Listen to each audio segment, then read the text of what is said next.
Yeah. All right, let's move on and talk about the latest issue of Astonishing X-Men, which is technically the last issue of this run, except that there's another issue. By which I mean that they were like, we're going to do 24 issues. And then at the end it was like, stay tuned for giant-sized Astonishing X-Men #1, coming sometime. Yeah. Giant-sized X-pensive. Yeah, well, that being said, this issue is amazing. It is really absolutely amazing.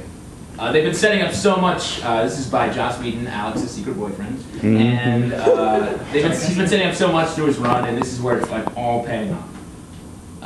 Yeah. On this other planet. I would say actually, just to tie into our previous discussion about relationships, what he is doing. You guys want to talk about relationships? Yeah. Kitty Pryde and Colossus, they're together now for the first time, and they do have stuff that is coming between them. But they're having a complex relationship and dealing with the fact that rather than just like, I secretly love you, I secretly love you, now that they're together, what happens? And I think he's doing an amazing job with that. On top of that, they're on a planet where Colossus is supposed to destroy it. And so, I mean, it's a hard, I don't have to deal with that in my relationship. A lot, some, not a lot. Yeah. And she's like, I'm trying to help, all I can do is pass through solid objects. that is a lot like her thing. Alright, anyway, Astonishing X-Men is awesome, definitely. Let's move on and talk about Superman Confidential, which is the final part of Tim Sale and Darwin Cook's arc, which started with issues 1 through 4 and ends in issue 11.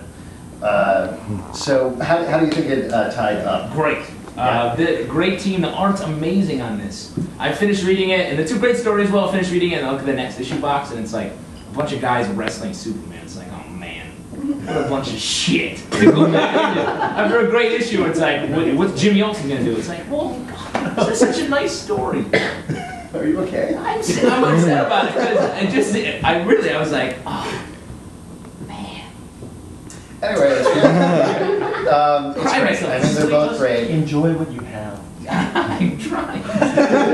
But there'd be no more of it. Yeah, there's no more. This is the last of their run on the title. I think it was a little tough for me to get back into it after 8 months or whatever it was since the last issue. Yeah, I did forget kind of what happened. But it's going to read great in trade, and it's going to be a really nice story there. Well, especially when the story picks up and it's like a giant piece of kryptonite kind of is alive, and it's a man that Superman is nice, so Superman's like, I want to be your friend, but you hurt me when I see you. And so it's like, oh, is that where the story was? Or I don't remember. There's all this stuff that happens right at the beginning. I was like, I don't know who any of these characters are. Yeah. But definitely pick it up when it comes out of trade, which I'm sure we'll do some point soon. Last issue we're going to talk about today is The Order #7. Why aren't you guys buying this? You ruined this book. They just ruined canceled it for us. They just canceled. You guys in the audience canceled it. This is going through the camera out to the internet. Yeah, literally. This series is ending with issue #10, unfortunately, and I think it is great. If there's, I don't even know if it's possible to save it at this point by more people buying it. I really don't know what we could do. Guest star Hercules. Wait, believe in the grassroots here. If these people tell 1 or 2 other people, that's like 12. Yeah. And if those 12 then have other friends, All you guys gotta do is pay it forward, right? Oh wow, nice. You guys like that movie, right? Philosophy. When did you cover Pay It Forward and Action Philosophers? Issue 5. Yeah. Deep stuff, yeah. Yeah, The Order is great. It's covering the California Team Initiative in the Marvel Universe, and it's super intelligently written. Yeah. It's very, very dense in terms of what goes on every issue. There's great action sequences, there's great intrigue, there's great continuing storylines. But I can see if Pete were here, he'd be like, it sucks because it's a lot of like there's words. a lot of panels. Like Pete likes big panels with guns and like bullets and blood. Yeah, he's a big fan of guns and blood holes. Yeah. Well, one leads directly to the other. Our next series, Blood Hole. And it's just like Aptly copyright that for a PDF. What is it called again? The murder, the Kill I'll leave it on this couch. all right, well that's it for the stack.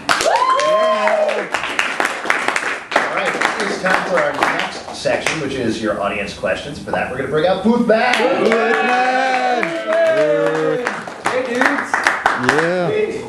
Hey, have fun. Oh, great. Here's some questions. What? So casual. What? It's my superpower? Being casual is your superpower? Casuality. It's hard in New York, man. That's true, that's true. Okay. What are your favorite previous Hulk runs / writers? Nice. Excellent.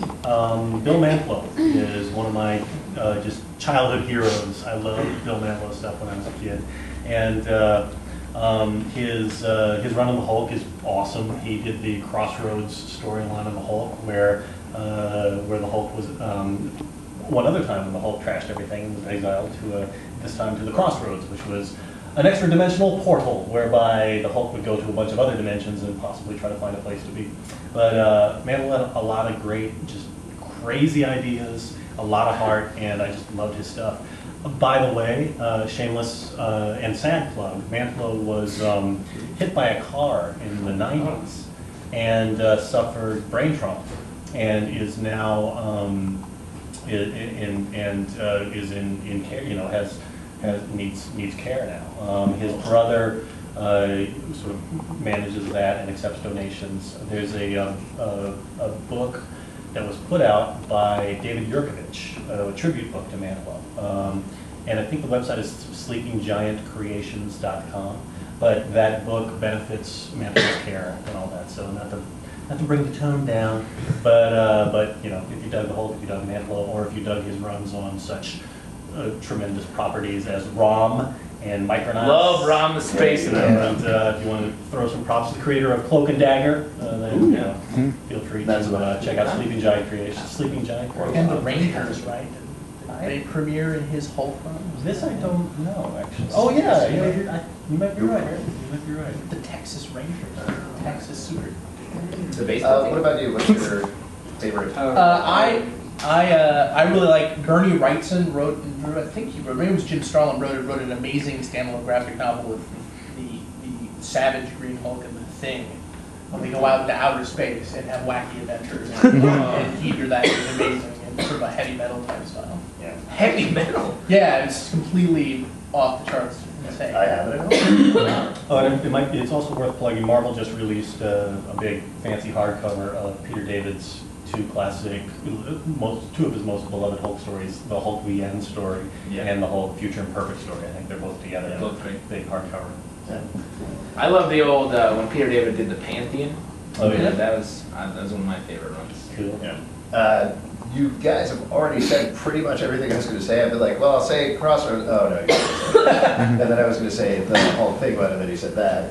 But I think when I think it was Peter David and Tom McFarlane when the Hulk gets blown up by the leader with the gamma bomb, and then he's dead, and then he eventually comes back as Mr. Fix-It. It's great, awesome, love that stuff. I also love the Hulk Loves Greg Pak one shot. I would have mentioned that, but I don't even acknowledge it. Too personal. Yeah, and it hurts. Yeah. I did write it though. Yeah. You're making a fortune. Okay. Next question. Nice, yeah.